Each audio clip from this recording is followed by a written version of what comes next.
क्या पता लोगों के इश्यूज़ भी होते हैं, कोई ना कोई बिज़ी होगा, कोई वजह होगी। तो वो तो एज़ यूजुअल प्रैक्टिस कुछ कर रहे हैं मेडिटेशन की, आप 2 लोग ही हैं। पहले सिंपल मेडिटेशन तो बहुत ज़रूरी है। ये क्या है? मेरी तस्वीर आ रही है मेरी? नहीं मैम, आपकी पिक नहीं आ रही। ये तो मैंने क्या वजह बनी है? वैसे तो मैंने ये ऑन की हुई है। अब देखो, हाँ, अब वो शो हो रही है। ऊपर से बंद था, लैपटॉप के ऊपर से। तो अ, यही चीज़ है जो आप सीखने जा रहे हैं, इसमें आपको पता है कि इसका रोल मेडिटेशन का, फ़ोकस का है। और सबसे पहले हमने अपनी अक्ल सलीम को, अपने अंदर के जो फ्लॉज़ हैं उसको ख़त्म करना है। तो हम जब अंदर के शोर को ख़त्म करेंगे, तो बाहर की खामोशी को ख़त्म करेंगे, अंदर के शोर को सुनेंगे। तो बाहर से हमने जितना अपने आप को फ़ोकस की तरफ लेके जाना, तो कैसे होगा? वो खामोशी से होगा। इंशाल्लाह आगे वो चीज़ें आएँगी कि हमारे ब्रेन की फ्रीक्वेंसी क्या है। जब हम नॉर्मल बात कर रहे होते हैं, उस वक़्त क्या होता है? जब हम सोने जा रहे होते हैं, उस वक़्त क्या होती है? जब हम डीप स्लीप में होते हैं, उस वक़्त हमारे दिमाग की रेज़ेस क्या होती हैं? हमारे दिमाग के अंदर भी बिजली है और रेज़ेस ही है। तो जब हम बहुत गुस्से में होते हैं, उस वक़्त की क्या रेज़ेस होती हैं? तो इसका लिंक जो है ना, ईईजी के थ्रू हम देखेंगे कि जब हम खामोश होते हैं, अपने किसी न किसी चीज़ पे फ़ोकस करते हैं, जो फ़ोकस आपको बताया अपनी साँसों का हो सकता है, कोई लाइट हो सकती है, कैंडल, बल्ब, कोई दायरा बीनी, कुछ भी। उस सारे का असर ये होता है कि हमारे अपने दिमाग की जो हमारी फ्रीक्वेंसी है, वो स्लो करनी है। तो उसके ये इस पे पहली तो बात ये है कि आपको बिलीव करना कि ये काम है, नहीं करती। क्या हमारी सोचें एक-दूसरे पर असरअंदाज़ होती हैं? क्या हम मेंटली एक-दूसरे को बात पहुँचा सकते हैं? ये सब चीज़ें आहिस्ता-आहिस्ता इस पूरे कोर्स में आपको ये चीज़ें बिल्कुल इस पे ट्रस्ट डेवलप होगा कि ऐसा है। इसमें मैं आपको एक बात बताऊँ कि आप कभी किसी ऐसी जगह जाएँ जहाँ पे थोड़ी देर पहले कोई हादसा हुआ हो या झगड़ा हुआ हो घर में या किसी ऐसी जगह, तो कैसी एकदम से ऐसी वहाँ से ऐसी अजीब-सी फीलिंग्स आती हैं। कैसे पता चल जाता है कि यहाँ कुछ ऐसे हुआ है?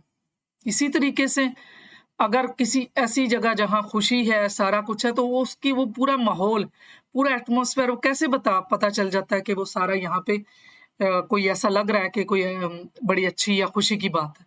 वो यही है कि हमारी मेंटल कम्युनिकेशन जो है, वो हमारा दिमाग फ़ौरन से उस सारे माहौल से परसीव कर लेता है। इसका मतलब है कि वहाँ पे जो वाइब्स हैं, वहाँ पे जो रेज़ेस हैं, वो सामने हमारे दिमाग ने किसी बंदे ने अभी हमें बताया नहीं, ना हमारी किसी से बात हुई, तो वो सारी चीज़ें कैसे पता चली? तो जो सारी चीज़ें पता चलती हैं, वो उसका मतलब यही है कि हमारा दिमाग जो है, वो हमारी सोचों को दूसरे तक पहुँचाता है और दूसरे की सोचें हमारे तक आती हैं। लेकिन दिमाग की एक स्टेट बनानी पड़ेगी। कोई ऐसी हालत होगी कि जिससे हम कॉन्शियसली, ये तो वैसे ही चीज़ें परसीव हो गई, सारा हो गया। कॉन्शियसली हमें अपने बॉडी को ट्रेन्ड करना होगा, अपनी माइंड को ट्रेन्ड करना होगा कि जो रैंडमली चीज़ें मेरी किसी की तरफ जा रही हैं, किसी की मेरी तरफ आ रही हैं और वो मेरा भी नुकसान और दूसरे का भी हो रहा है।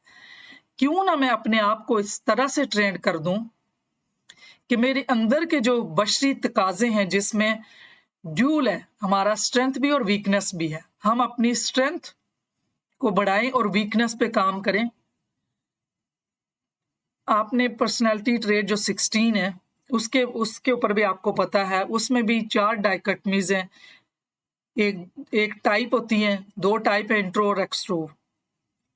और जो ट्रेड्स हैं, ट्रेड्स में उसमें हमारी किसी की वो स्ट्रेंथ है और किसी की वीकनेस है।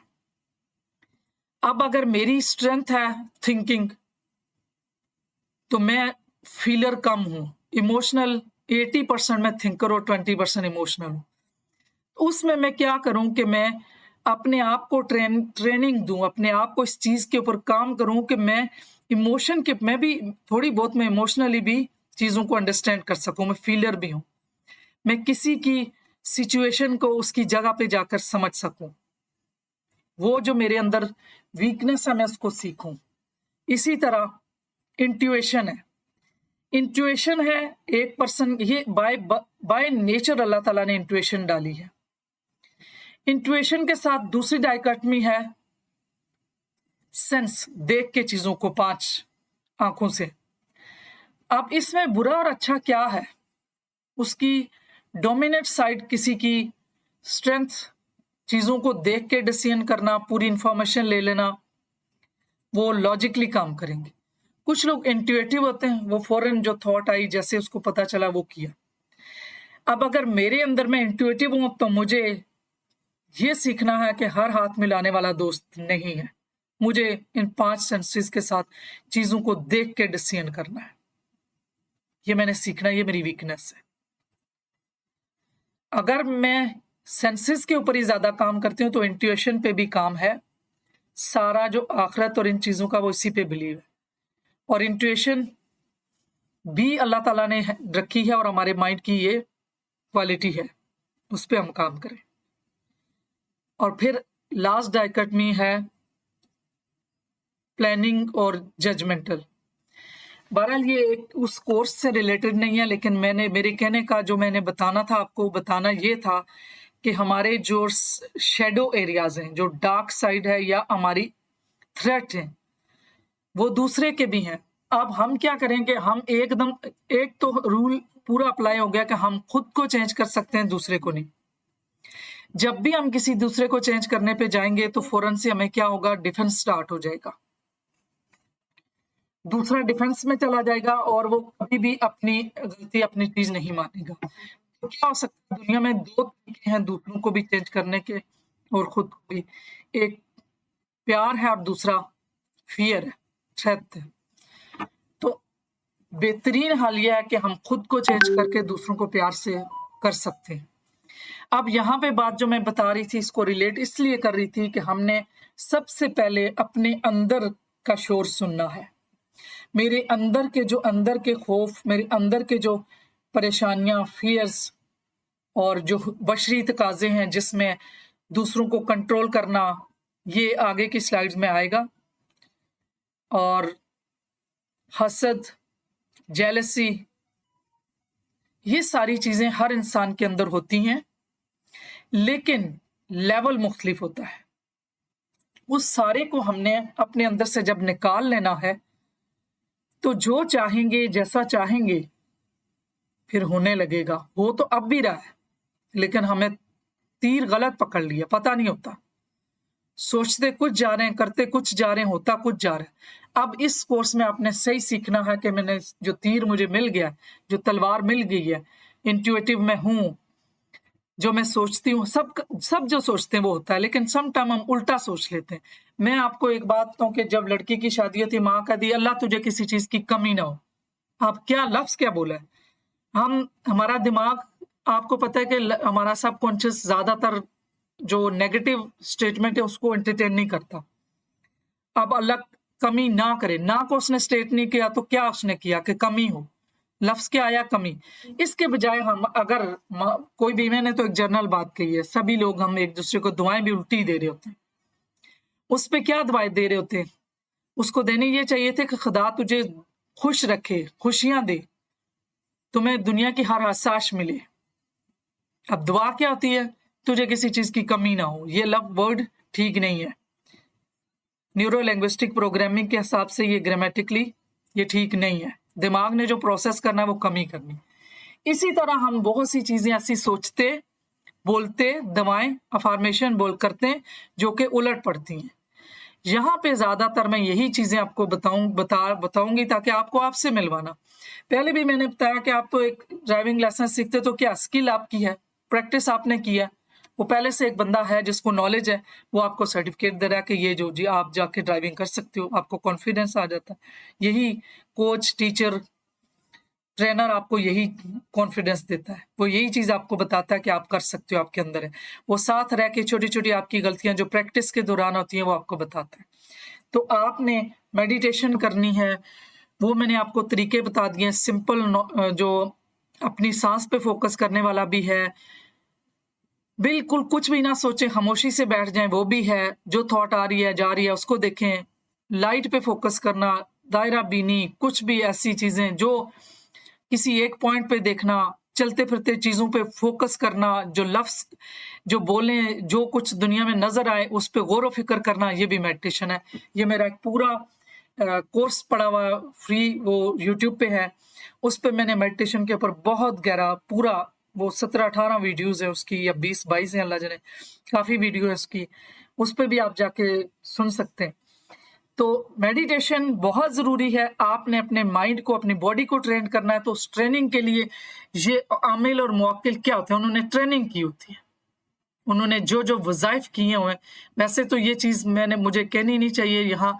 मैं तो आपको टेलीपैथी का बता रही हूँ, मेंटल कम्युनिकेशन की, लेकिन मैं कभी भी कंट्रोवर्शियल बात नहीं करती। ये आपको समझाने के लिए कि क्या होता है कि उन्होंने कोई एक चीज़ इतना ज़्यादा उसका विर्द किया कि उसके बॉडी के सेल्स के अंदर चला गया। इसी तरह आपने भी जो कोई चीज़ जिस चीज़ की प्रैक्टिस होती है ना, तो अपनी बॉडी के साथ आपकी बॉडी ट्रेंड हो जाती है। अब वो किसी को वही वज़ीफ़ा, अब जैसे आयतुल कुर्सी का उन्होंने इतना वज़ीफ़ा किया, आयतुल कुर्सी को इतना पढ़ा कि उसके बॉडी के एक-एक सेल में वो आयतुल कुर्सी के वो जो वाइब्रेशन है, वो साउंड्स है। वो साउंड एक वाइब्रेशन है, दुनिया में टोटली रोशनी की लहरें हैं और आवाज़ की लहरें। ये लहरें ही हैं। अब इसके जो वेव्स हैं, उन वेव्स की आगे से डिटेल है कि वो वेव्स क्या होती हैं, जो कॉन्शियस हमारी जो दुनिया है, उसका जो होता है वो ट्रायंगल होता है और जो कि हमारा सबकॉन्शियस है, वो सर्कल होता है। इसीलिए जब कभी हिप्नोसिस या ऐसे वो करते हैं, तो वो दायरा कोई ऐसी चीज़ दिखाएँ, तो फ़ौरन हम सबकॉन्शियस में चले जाते हैं।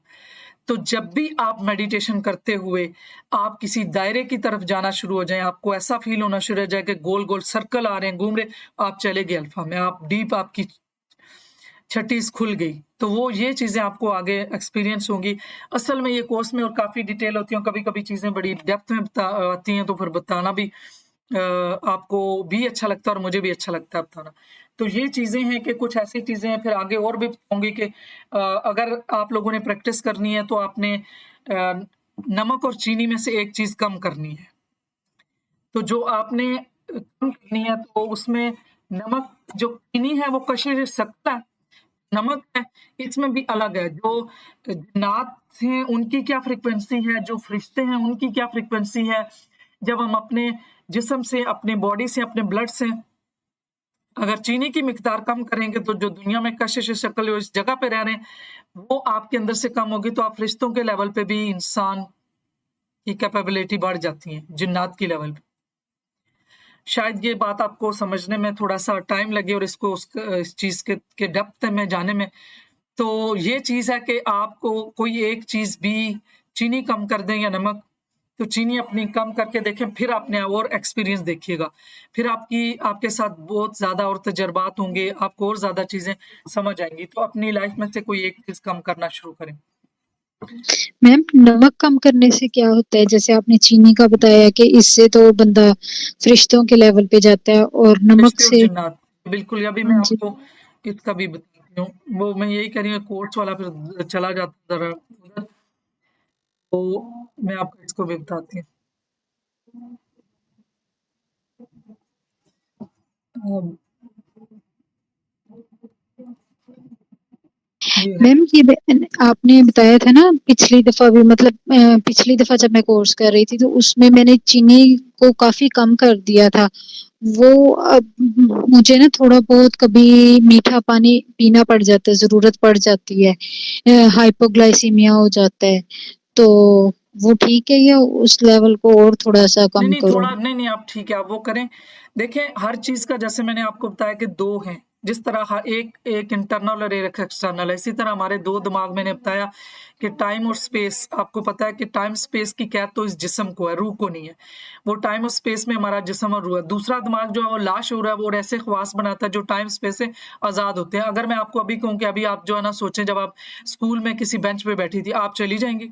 उसमें टाइम स्पेस तो नहीं है, वो आपकी याददाश्त है, वो आपके लाशऊर में है। मिठास के अंदर काम करने वाली मिक़दारें कशिश शक्ल पैदा करती है और नमक जिन मिक़दारों से मुरक्कब है, वो मिक़दारें लाशऊरी ख़वास को मुतहर्रिक करती हैं। अब जो मिठास वाली हैं वो शऊर की हैं और जो नमक की हैं वो लाशऊर को मुतारिक करती हैं। तजर्बे में ये बात आई है कि जो लोग मिठास की निस्बत नमक ज़्यादा इस्तेमाल करते हैं, इनके अंदर लाशऊरी तहरीकात ज़्यादा सरगर्म अमल रहती हैं।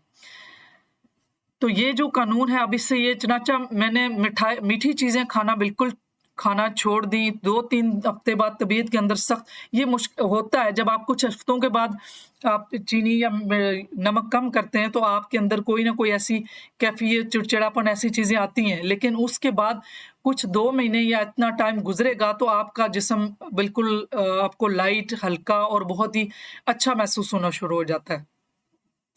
और मिठास के तर्क करने से ज़हनी तौर पर यकसों होने की मशक भी मदद करते रहें। ये नहीं है कि खाली मिठास, उसके साथ वही जो मैंने आपको कहा फ़ोकस, किसी एक चीज़ पे ठहराव करना, वो चाहे कॉन्शियसली भी जहाँ बैठे हैं तो अपने इर्द-गिर्द देखें क्या चीज़ें हैं मेरे रूम में, वो मैंने काफ़ी डिटेल में इसके बारे में आपको बताया था कि फ़ोकस की कैसे कर सकते हैं, वो मैंने ग्रुप में भेजी थी। तो इसी तरह मिठास की तरक़ी से जब खून में नमक की मिक़दार का इज़ाफ़ा पहली मर्तबा जब ये कम करते हैं ना तो वो होता ये है कि आप उस लेवल पे काम करते हैं कि आपको वो सारी चीज़ें अपने करीब लगने लगती हैं क्योंकि जो नमक और चीनी हमारे अंदर काम करता है ना वो इंसानियत लेवल पे काम कर रहा है। तो जब हम ये दोनों काम करते हैं तो हम जिन्नात और फ़रिश्तों के लेवल पे भी हम काम करने लगते हैं। वो एक इंसान को वो मुशाहिदे होने लगते हैं कि उसके दरमियान जैसे दीवार है तो आपको लगेगा दीवार और मैं एक ही वो मेरे करीब आ गई है। कभी-कभी आपने ये भी सुना होगा कि देखो पता ही नहीं चला मैंने खुद ऐसे हाथ आगे किया तो दरवाज़ा पे कुंडी लगा दी और दरवाज़ा बिल्कुल मेरे करीब था। ये चीज़ें उस लेवल पे जाके होती हैं कि जब आपने बहुत ज़्यादा प्रैक्टिस कर ली और खाने में से भी आपने जो है ना ये चीज़ें ख़त्म कर ली। अब जो है ना आपको इस तरह की चीज़ें एक्सपीरियंस होने लगती है वो टाइम लगता है।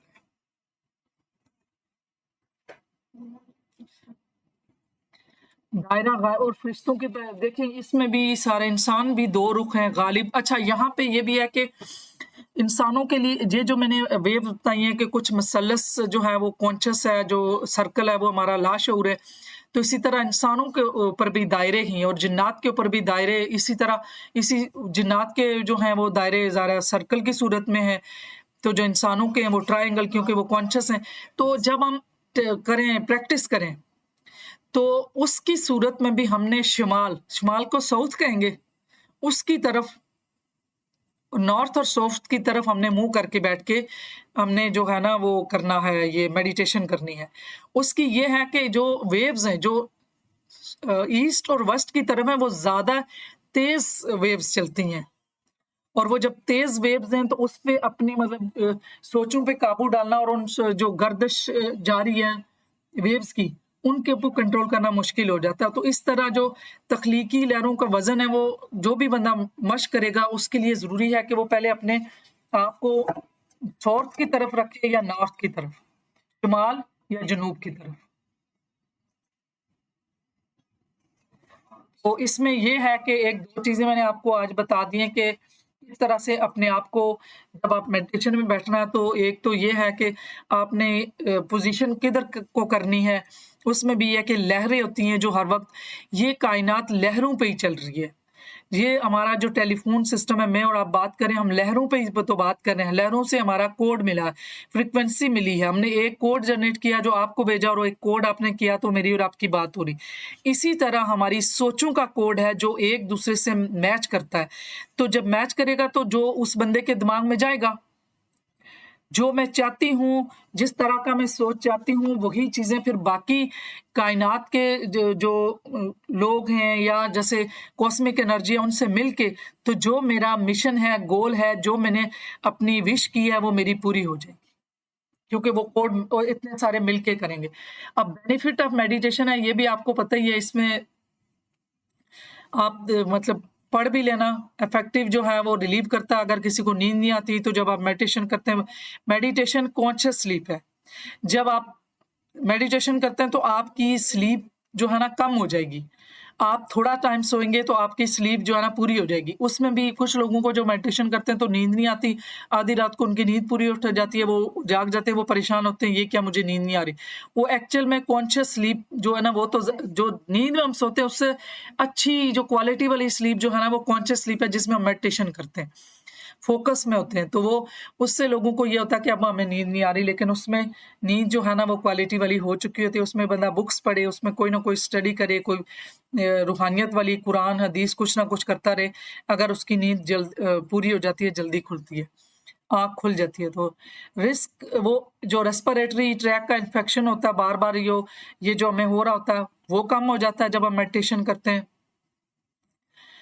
इरिटेट इरिटेबल बावल सिंड्रोम, ये बहुत प्रॉब्लम है कि ये एंग्जायटी से होता है। ये बार-बार जब एंग्जायटी जनरलाइज़ एंग्जायटी होता है, GERD, जनरलाइज़ एंग्जायटी डिसऑर्डर जिसमें होता है, उसमें ये IBS हो जाता है। जब कंटिन्यू मेडिटेशन 5 मिनट से लेके आधा घंटा, घंटे तक लेके जाए। 1 घंटा मेडिटेशन में बैठेंगे और लगातार 2 से 3 महीने एटलीस्ट, तब ये बीमारियाँ खत्म हो जाएँगी। और ये प्रैक्टिस हम तो 2 मिनट भी नहीं बैठते, प्रॉपर 1 साल तक करते रहे। कुछ लोग जो 12-12 साल, 15-15 साल से मेडिटेशन करते हैं, तब जाके उनकी अपनी बॉडी पे कंट्रोल, जैसा वो चाहते हैं, वो फिर उनको वो चीज़ें, वो मिरेकल्स उनको मिलते हैं।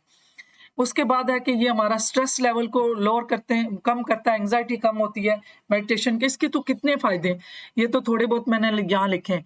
क्रोनिक फटीग सिंड्रोम, जो ऐसा भी लोगों को बॉडी एक्स होते हैं, हर वक़्त थकावट, ऐसी चीज़ें, वो भी मेडिटेशन से ठीक होती है। और वेट जो इंक्रीज़ होता है, वो कितने लोगों को मैं जानती हूँ जिन्होंने मेडिटेशन में बैठ के अपने वेट को कम किया है।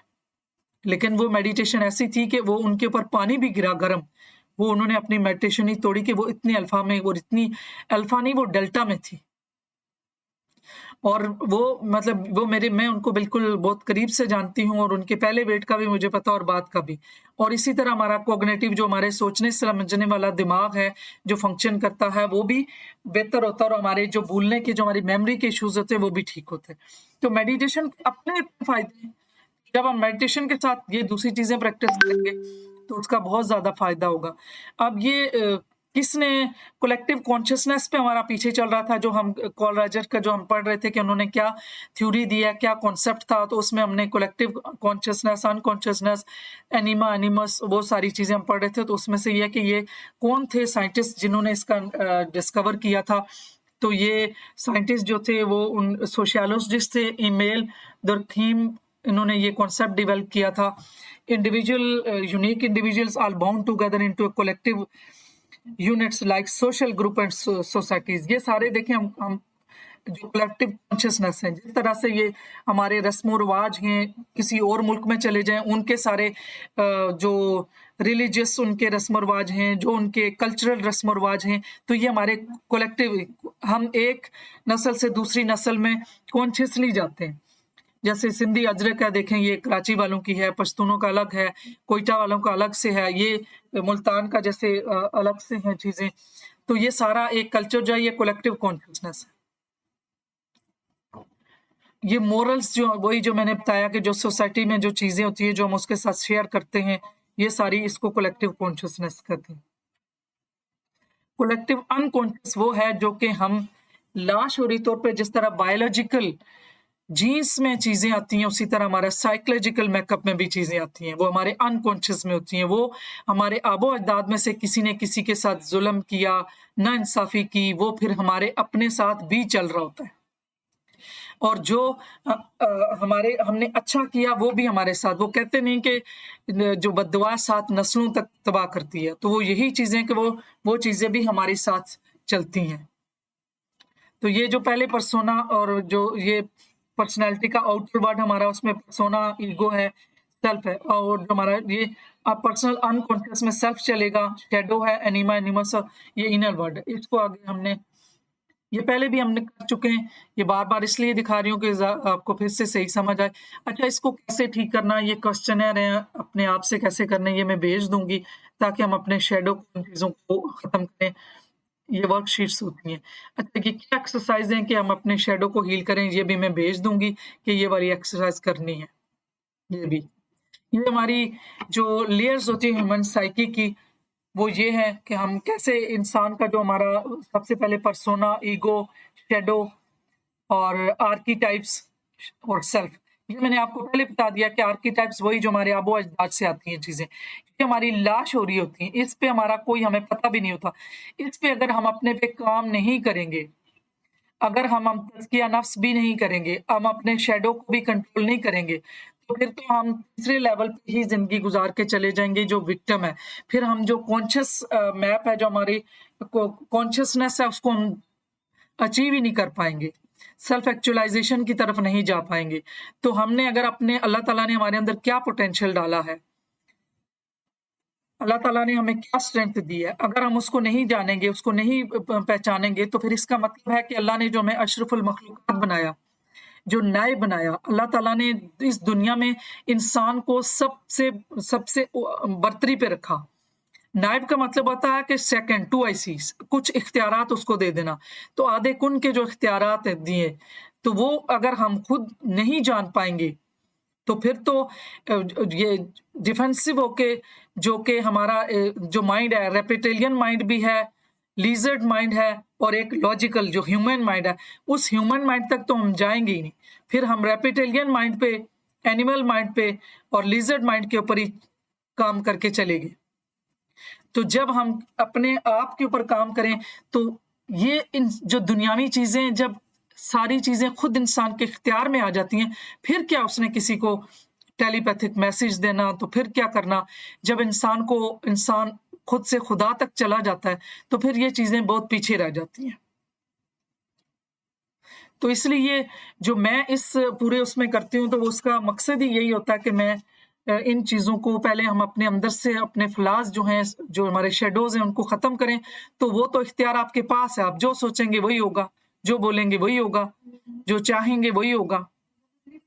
और फिर आप हमेशा इस चीज़ को सीखने के बाद आपने हमेशा इसको पॉज़िटिव यूज़ करना है, क्योंकि हर चीज़ का यूसेज पॉज़िटिव और नेगेटिव दोनों है। तो जब हम ये तो दुनिया में हर चीज़ है, छुरी के साथ आप फ्रूट भी काट सकते हैं और छुरी के साथ मर्डर भी होता है। तो ये छुरी हमारे डेली यूसेज के काम भी आती है और उसका नेगेटिव यूज़ भी है।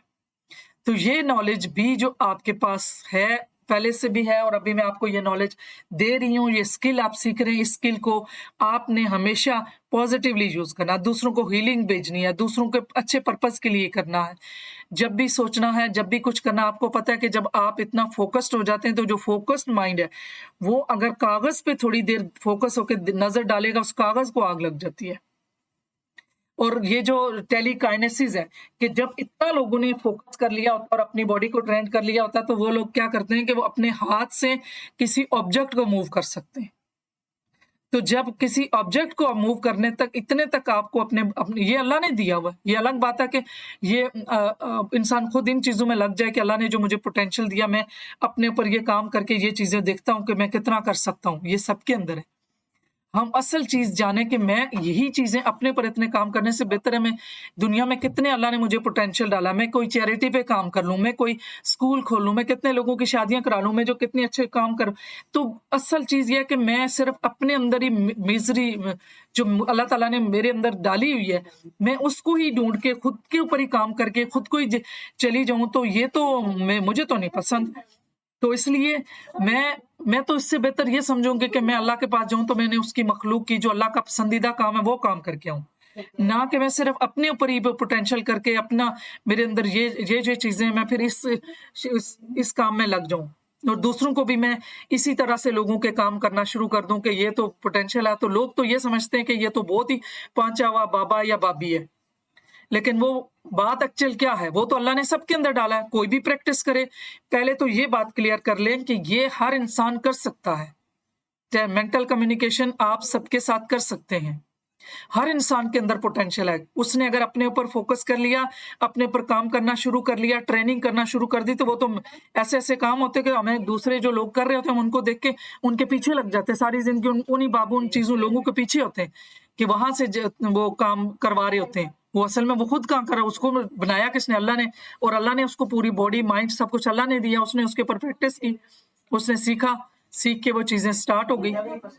तो हम ऐसे स्टार्ट करें कि हम अल्लाह की दी हुई हर चीज़ को समझें और खुद के ऊपर ही इतना काम करके ऐसे चीज़ों के ऊपर कि दुनियावी मफ़ाद के लिए हमेशा वो काम करें जो दोनों जहान में काम आए। आखिरत में भी और यहाँ पे भी। शायद आप बोर तो नहीं हो रही इस चीज़ से? ये वही कलेक्टिव कॉन्शसनेस है। नहीं, तो नहीं, अभी बिल्कुल भी नहीं, बोर नहीं हो रही हूँ। हाँ, तो वो ये है ना, देखिए मैं हमेशा मेरा जो कितने बैच मेरे पास आ चुके हैं, मुझे नहीं लगता आती वो इतने खुशी से, इतने जोश से आते हैं ना, वो लोग कहते हैं कि जी हमने जो है ना पूरा ये वही कल्चरल में बयान कर चुकी हूँ, लेकिन ये स्लाइड्स में बाद में आपको स्लाइड दे दूँगी। तो मैं उनको इतना वो आती इतने उससे कि हमें बिल्कुल आखिरी स्टेज तक पहुँचाएँ, हमने ये करना, वो करना। तो मैं जब उनके ये गाइडेड इमेजरी मेडिटेशन और इस तरह की चीज़ें इतनी करवाती हूँ कि उन्हें पता चल जाता है। उनकी विज़डम जो शऊर का लेवल है वो 3 लेवल हम एनिमल्स से शेयर करते हैं। जब हम उनसे ऊपर चले जाते हैं, आपने मनी माइंड किया और उसमें आपको तंज़ीर आपने मैंने जो कॉन्शियस मैप दिखाया, तो वो विक्टिम और अब्यूज़र उससे जब इंसान न्यूट्रल में चला जाता है, तब उसको बहुत सी चीज़ें समझ आती हैं। फिर तो वो नीचे वाले लेवल से जब इंसान वैसे ही जानवरों से जो हम शेयर करते हैं ऊपर पे जाते हैं ह्यूमन पे, तो बहुत सी चीज़ें उसे खुद ही समझ आने लगती हैं। फिर वो चीज़ें वो तड़प रहती ही नहीं कि अब मैंने एक लड़की कहती थी वो मैंने इतना सीखना है कि मैंने अपने बाप को वश में कर लेना है, मैंने बहुत कंट्रोल कर लेना है सारी चीज़ें ऐसी, तो वो मैंने उस कभी ऐसी बात बोली भी नहीं है। हमने अपने आप को ही अगर कंट्रोल कर लेना, जिसको अल्लाह ने कहा भी हमारे कॉन्शियस का सवाल करना है, हमारी औलादों के बारे में। अब अगर हम यही कर जाएँ, ठीक है, पेरेंट्स ने जो उनके पास नॉलेज था, एक्सपीरियंस था, एजुकेशन थी, सोशली जो कुछ उनके पास से थी उन्होंने दिया। अब उनको माफ़ करें, खुद को माफ़ करें, अभी हम आगे की ज़िंदगी हमारे हाथ में है, उसको हम समझ के गुज़ारें।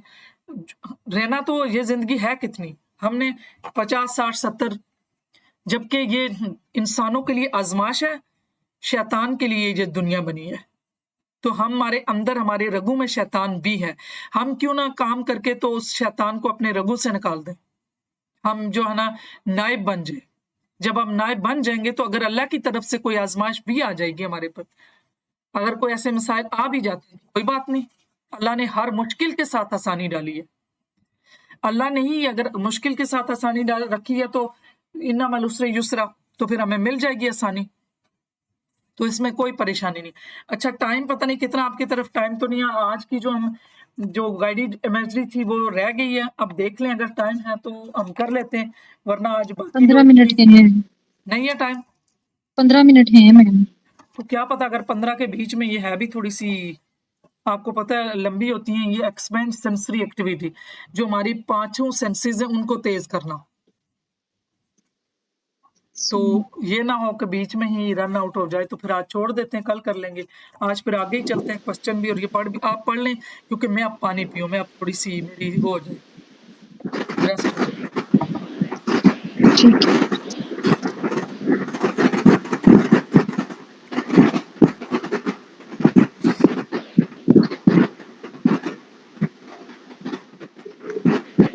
Carl Jung believed in complex or emotionally charged association. He collaborated with Sigmund Freud but disagreed with him about the sexual basis of neurosis. Jung founded analytical psychology, advancing idea of introvert and extrovert personality archetype and the power of conscious. जी, बाकी चीज़ें तो मैंने बता दी हैं, introvert, extrovert पता है, archetype भी मैंने पर्सनैलिटी भी बता दिया, 16 पर्सनैलिटी वो आपको पता भी है। आप लोगों को वो है भी कि ये टेस्ट भी जो करते हैं वो भी पता, अपना भी पता होगा, नहीं है तो इस पे करें, फ्री हैं ये लोग, ये टेस्ट। जो ये एक बात है, बहुत गहरी बात है कि कार्ल जंग का बिलीव क्या था, कॉम्प्लेक्स और इमोशनली चार्ज एसोसिएशन। ये कॉन्सेप्ट आपने कहीं भी नहीं सुना होगा, ये एनएलपी में और जो उसमें बताया जाता है। इसका मतलब ये है कि ये जब हम इमोशनली चार्ज होते हैं, जो हम बिलीव रखते हैं, हम वही बनते हैं। हमारे इमोशन के साथ जो चीज़ है, जैसे मैं अभी गुस्से में हूँ तो इस वक़्त मैं कहूँ कि मैं यूज़लेस हूँ, मैं इडल हूँ। तो जो मैंने उस वक़्त अपने मीनिंग दिए ना, मैं वही बन जाऊँगी।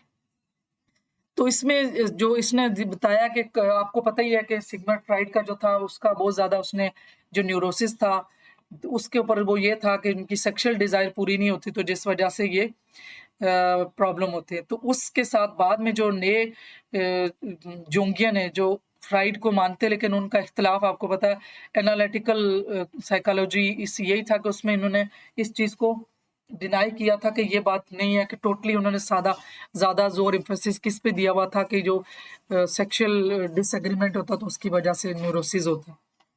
तो अब ये है कि हमने अपने साथ ये उसके तो बहुत सारे कॉन्सेप्ट थे कार्ल जंग के, तो लेकिन ये मोटे-मोटे मैंने इसमें इसलिए बताया कि हमें जितनी चीज़ें पता होंगी उतना हम अपने अंदर से फ्लॉज़ भी खत्म करेंगे, उसको उस पे काम भी करेंगे। तो अब अगर आपने अपने साथ आपका इमोशन चार्ज है, आप फ़ोकस्ड है, गुस्से में हैं या प्यार में हैं, जो कुछ उस वक़्त बोलेंगे, जो कुछ उस वक़्त सोचेंगे, वो हो जाएगा। उस वक़्त यूँ ही कह लें कि आपकी इमोशनल फ्रीक्वेंसी हाई है, आपकी ब्रेन की फ्रीक्वेंसी हाई है, तो उस वक़्त जो बात आपने किसी के लिए अच्छी बोली या बुरी, सोची इवन, मैं अपना क्योंकि फ़ोकस्ड हूँ, जो कुछ भी बोलती हूँ, जो कुछ भी सोचती हूँ, वो हो जाता है। अब आपने देखा भी है कि चीज़ें ऐसी हैं, ज़ाहिर है जिनको क्लाइंट्स को भी कितना फ़र्क पड़ रहा है, वो इसी वजह से है। अगर इसी तरह कभी किसी गुस्से में किसी के लिए कोई बात सोच लूँ, बोल दूँ, तो उसके साथ वो बुरा भी हो जाता है, तो कितनी ज़िम्मेदारी आन पड़ी है। तो इसलिए ये ज़िम्मेदारी हमने देख के करनी है। फिर इनके बारे में यही है, क्या ये पहले भी था, शायद दोबारा स्लाइड आ गई। इन्होंने ड्रीम्स के ऊपर भी काम किया हुआ है। ये भी थोड़ा-सा पढ़ लें। कार्ल जंग का ड्रीम पे भी अच्छा, इस कोर्स में मैं ड्रीम पे बहुत ज़्यादा नहीं बताती, थोड़ा बहुत बताती हूँ क्योंकि ये पूरा कोर्स है, पूरी बुक्स हैं। इसके बारे में जिन्होंने ड्रीम्स को इंटरप्रेट करना, ड्रीम्स के बारे में फिर अलग आ जाता है। रूहानियत के ड्रीम्स अलग हैं, साइकोलॉजी के हिसाब से ड्रीम अलग हैं, नॉर्मल ड्रीम्स अलग हैं, तो इन सारे ड्रीम्स के बारे अगर बात की जाए तो बहुत लंबा हो जाता है। तो हमें ये इतना है कि हमें इस जो कोर्स में बताना है वो थोड़ा बहुत ड्रीम्स के बारे में बताना है। Jung saw dreams as a psyche attempt to communicate important things to the individual, and he valued them highly, perhaps above all else, as a way of knowing what was really going on. Dreams are also an important part of the development of the personality, a process that he called individuation. जी, अब इसमें ये है कि यहाँ से हमारा तल्लक गया कि देखिए उन्होंने कहा कि जो ड्रीम्स हैं, वो हमें कम्युनिकेट करते हैं कि एक तो वो ख्वाब है ना कि जो हमारा जागती आँखों से भी देखते हैं कि मैंने ये करना है, जो हमने एक गोल सेट करना है। एक वो ख्वाब है कि जो हमने रात को सोते में देखना है। उसमें भी ये है कि जो चीज़ें जो साइकोलॉजी के हिसाब से है कि कुछ चीज़ें ऐसी जो हमारी ज़िंदगी में पूरी नहीं होती, वो ये कार्ल जंग की ड्रीम एनालिसिस की बुक है। ये को अगर आपको चाहिए तो पता नहीं फिर ये फ्री में है या नहीं, लेकिन इसका मैंने अब इन्होंने ये बात की, इनकी एक कोड है ये कि जो ड्रीम्स हैं वो राइल रोड है। राइल रोड का मतलब ये है कि ड्रीम्स एक ऐसी चीज़ है कि जहाँ पर हमारी विशेज़ जो हमारी डीपेस्ट विशेज़ होती हैं या हमारी कुछ ऐसी ख्वाहिशात हैं जो हमारी नहीं पूरी हुई, वो रात को हम जब सोते हैं तो हमारे उस सूरत में हमारा दिमाग उन ख्वाबों को, उन विशेज़ को पूरा करता है। आप साइकोलॉजिस्ट हैं, आपको पता है कि इसीलिए जब क्लाइंट को कहते हैं ख्वाब दे, ये सिगमंड फ्राइड कहता था कि ख्वाब देख के आएँ, क्योंकि ये आपका होमवर्क है, आप कैसे ख्वाब देखते हैं? क्योंकि वो जैसे ख्वाब देखते हैं, उससे पता चलता है कि इनके अंदर क्या डिप्रेस्ड या क्या रिप्रेस्ड विशेज़ हैं, क्या ऐसी चीज़ें हैं, क्या खौफ हैं, क्या ऐसी ख्वाहिशात हैं, तो ये है। तो इसके साथ लिंक ये है कि जब कोई हमें ख्वाब आते हैं, तो वो उससे भी हमें पता टेलीपैथिकली मैसेज भी आता है। कि बाज़ औक़ात ऐसे ख्वाब आते हैं कि वो बाद में बिल्कुल दूसरे दिन वही सच होते हैं। ये मैंने बाकी मुख्तलिफ कोर्सेज़ में भी बताया। बहुत सारे लोगों ने टेस्टिमोनियल भी बताए। वो एक खातून थी, वो कहती है कि जो रात को मैं किसी की डेथ देखती हूँ, सुबह एज़ इट वैसे होती है। वो इतनी खौफ़ज़दा थी। फिर उसके लिए ये है कि अगर हम ऐसे ख्वाब नहीं देखना चाहते, वो मैंने आपको गाइडेड इमेजरी में आपके माइंड में ये चीज़ डाल देनी है कि वो ख्वाब जो आपके लिए फ़ायदेमंद हो, उस ख्वाब में ही आपको सॉल्यूशन भी पता चल जाए। तो वो हम लिख के तकिए के नीचे रख सकते हैं कि मुझे किसी चीज़ का प्रॉब्लम है, सॉल्यूशन है, तो वो मुझे ख्वाब में आए। या फिर आपने तकिए के नीचे लिख देना है, लिख के रखना है कि जिसको भेजना मैसेज, तो भी आप वो उसमें लिख के रख सकते हैं ताकि वो दूसरे के ख्वाब में आ जाए। ये लिंक है, इसलिए मैंने थोड़ा-सा बताया कि इसके पीछे जो थ्योरीज़ भी हैं, साइंटिफिक जो ये साइंटिस्ट हैं, फिलॉसफर हैं, साइकोलॉजिस्ट हैं जिन्होंने ये थ्योरी दी है, उस थ्योरी के बेस पे मैंने ये बताया कि ये वाक़ई ड्रीम्स जो हैं वो आपको टेलीपैथिकली भी आते हैं, रूहानियत का भी होता है और साइकोलॉजिकल इश्यूज़ का भी जो है ना हमें ख्वाब में आता है।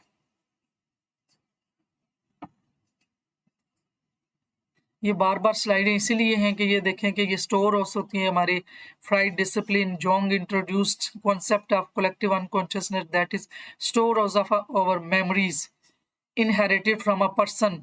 ये वही जो मैं पहले आपको बता चुकी हूँ। ये स्लाइड्स अभी गुजर रही हैं, बातें सारी मैंने आपको जो एक्सप्लेनेशन है पहले दे दी है।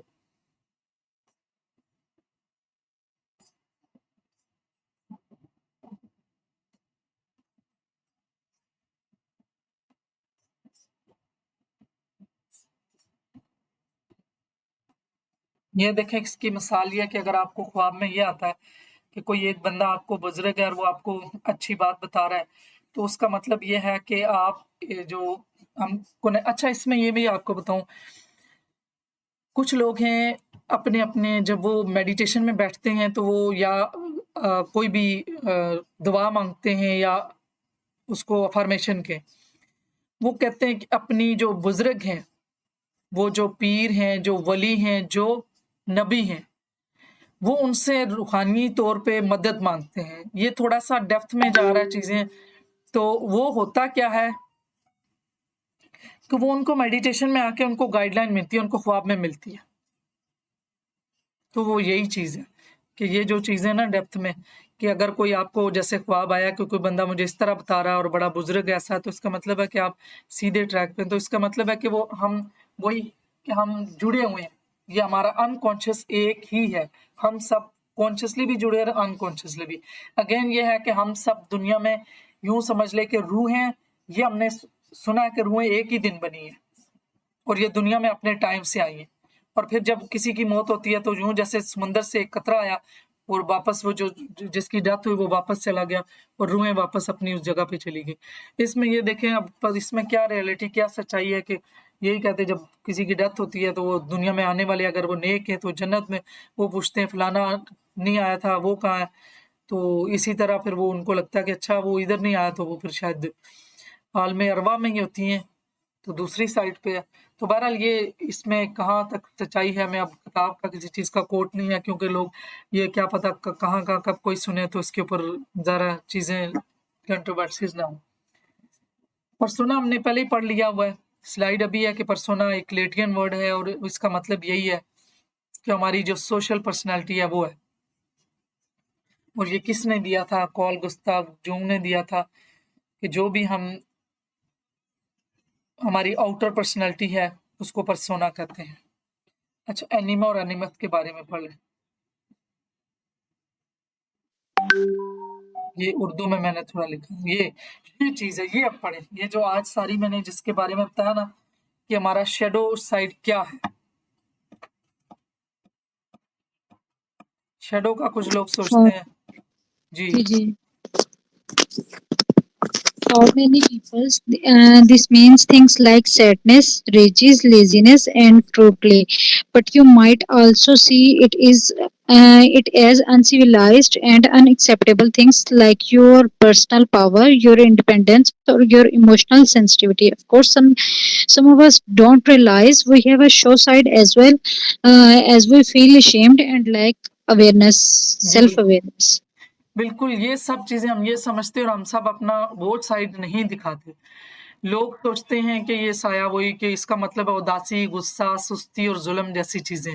लेकिन आप इसे गैर मज़हब और नाक़ाबिल कबूल चीज़ों के तौर पर भी देख सकते हैं, जैसे आपकी ज़ाती ताकत, आपकी आज़ादी या आपकी जज़्बाती हसासियत। यकीनन हम में से कुछ को ये एहसास नहीं होता कि हमारा सायादार पहलू है, क्योंकि हम शर्म महसूस करते हैं कि और खुद आगाही ही नहीं रखते। ये जो मैंने पहले बताया कि हम सब तो इस चीज़ को मानते ही नहीं है। अगर कोई कहीं कोई बात हो रही होगी तो दूसरा कहेगा नहीं, नहीं मेरे अंदर तो जेलसी नहीं, मैं ये जब सबके अंदर है, लेवल कम है। लेवल कम है, कुछ लोगों के अंदर तो इतनी ज़्यादा होती है कि वो किसी की अच्छी गाड़ी देखेंगे और गाड़ी देख के वो खामखा कहेगा ये देख इसने तो करप्शन की गाड़ी ली हुई है, उससे हसद होगा। कितनी बार एक दफा मैंने न्यूज किसी जगह सुना था कि किसी बंदे ने उसको देखा और इस तरह से देखा, माशाल्लाह नहीं कहा, तो अगले जाके वो गाड़ी की एक्सीडेंट हुआ। तो वो लोग खामखा किसी की जान पहचान, उसमें भी हसद होता है। अब कुछ रिश्तों में देखें जिनके साथ तल्लक वास्ता, उनमें हसद हो रहा था, वो तो ठीक है, चलो साथ है रिश्तों में। कुछ लोग किसी दूर का बंदा ना जान, उसके साथ तल्लक ही नहीं, उसको देख के भी जेलस हो रहे होते हैं, लेकिन हम सब मानते नहीं है। हम सबके अंदर जब ये चीज़ है, हमारा साया पहलू है, एक रिफ्लेक्ट अगर हमारी आउटर पर्सनैलिटी है तो इनर भी है। तो इसको हम सब पहले उसको एड्रेस करें। अब अगर कुछ किसी को हसद है तो वो किस तरह खत्म करना, उस हसद के लिए भी मैंने जेलसी के लिए मैंने गाइडेड इमेजरी की मेडिटेशन डाली हुई है। गुस्से को कंट्रोल करने के लिए हर तरह का जब हमें इलाज है, हमें पता, तो उस पे हम काम करें। ये वो पर्सोना के बारे में, ये भी मैं स्लाइडें पूरी दे दूंगी, फिर आप खुद पढ़ लीजिएगा उसी के बारे में। हील कैसे करना है, वही ऑब्जर्वर बने अपने बारे में कि मेरे अंदर क्या क्या कमियां हैं। फिर उसके बाद नॉन जजमेंटल अपनी तरफ, ये भी नहीं है कि अपने आप को सजा देना, अपने ऊपर जजमेंटल लगा देना कि ये मेरे अंदर क्यों है, ये सबके अंदर है। वही वर्क विद प्रोफेशनल, वो ऑलरेडी आप चीजों को कर रहे हैं। चौथे नंबर पे है मेडिटेशन, उसके बारे में मैंने आपको बता दिया। फिर आके शेडो जर्नल लिखें, लिखें अपने बारे में कि कितने आपके अंदर क्या चीजें कब हुई थी, कौन सा वाकया हुआ था, उसमें आपने कैसा रिएक्ट किया था, किस तरह की आपको फीलिंग्स आई थी, क्यों आई थी, कैसे इमोशन थे। फिर उसको जब इस तरह से जब आप इमोशन आपके चले जाएं, फिर लिखें कि ये वाक्य में मैंने ऐसे रिएक्ट किया था, अगर इस वाक्य को मैं इस तरह से रिएक्ट करती, रिस्पॉन्ड करती तो ऐसा हो सकता था। इस तरह से आहिस्ता आहिस्ता जब पिछला कोई 2 वाक्य आपने किए, जिसमें कोई वाक्य उठा लें जिसमें आप इमोशनल हुए, किसी के साथ कॉन्फ्लिक्ट हुआ, कोई भी ऐसा वाक्य हुआ, उसको उठा के पहले लिखें कि मैंने ये रिएक्शन दिया, और उसके आगे लिखें कि ये रिस्पॉन्ड हो सकता था। फिर आहिस्ता आहिस्ता जब इस तरह हम लिखते हैं तो नेक्स्ट टाइम हमारे वो जो हमने रिएक्शन दिए होते हैं वो रिस्पॉन्ड में चले जाते हैं, उस टाइम हमारा माइंड ट्रेंड हो जाता है। तो ट्रेनिंग तो हमारी बचपन से कुछ और हुई होती है, तो फिर ज़ाहिर है जब तक हम ये लिखेंगे नहीं तो दोबारा से रिस्पॉन्ड की तरफ हम नहीं कर सकेंगे। वही try past life regression therapy, हमारे दिमाग की एक ये भी है खुसूसियत कि जो हमारी चीज़ें बुरी लगती हैं वो वक्ती तौर पे हमारा दिमाग उसको दबा लेता है। उसको दबा तो लेता है, लेकिन वो ये होता है कि कुछ ना कुछ किसी और सूरत में पॉप अप हो रही होती हैं, एग्रेशन की सूरत में, एंगर की सूरत में। तो ये देखें कि हम किसी से थेरेपी करवा लें कि जो चीज़ें हमारे पास्ट में हमारे ट्रॉमास हैं, कोई जो चाइल्डहुड के ट्रॉमास हैं, कोई किसी किस्म के भी, कोई किसी का लॉस हुआ है, इमोशनल लॉस हुआ है, किसी लव वन की डेथ हुई है, कुछ भी हुआ, तो उनके लिए जो हमारे माइंड में ट्रॉमा है उसकी थेरेपी करवा लें। लेबल योर इमोशन, वही इमोशनल इंटेलिजेंस सीखें कि अभी आपका क्या इमोशन है, और इस इमोशन को नाम दें, रिकॉग्नाइज करें, दूसरे के इमोशन मैनेज करें, दूसरे के इमोशन को जानें, उसको भी लेबल करें, रिकॉग्नाइज करें। Think about someone who trigger you, देखें क्या ऐसी वजह होती है, कौन सी सिचुएशन होती है, कौन से बंदे होते हैं जो आपको ट्रिगर करते हैं, तो फिर आपका जो इनर शैडो साइड है वो आ जाता है। तो फिर उस पर काम करें कि आपको वो ट्रिगर ना हो, और कम से कम उस ट्रिगर को आप डील कर सकें। टाइम तो नहीं आया आपकी तरफ? आगे मैम 6 मिनट रह गए हैं। हाँ जी, 6 मिनट। वही मैंने पहले बता दिया, स्लाइड सभी गुजर रही हैं कि हमारा जो पर्सनैलिटी, कैरेक्टर, आइडेंटिटी, सेल्फ है, फ्रंट फेस जो हमारा मास्क है, जो एक्सटीरियर हमारा आउटर रोल है, वो है हमारा पर्सोना।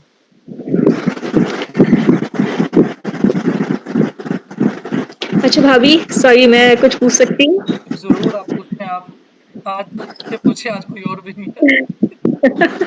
ऐसा ही है भाभी। अच्छा, मैंने आपको पहले भी अपना प्रॉब्लम शेयर किया था ना कि जब मैं सुन रही होती हूँ तो मैं फोकस नहीं कर पा रही होती। जी, मैं मुसलसल आप इतना कोशिश करके सुन रही हूँ, आप अंग्रेजी बोले, उर्दू बोले, पंजाबी बोले, लेकिन ना वो पता नहीं क्यों मैं मुझसे ना अक्सर पिक नहीं हो रहा होता। मुझे नहीं समझ में आ रहा होता कि क्यों मैं नॉर्मल कम्युनिकेशन भी जो है ना वो नहीं पिक कर पाती। मेरा माइंड इतना डिस्ट्रैक्ट होता है कि फ़ौरन कहीं और जा रहा होता है।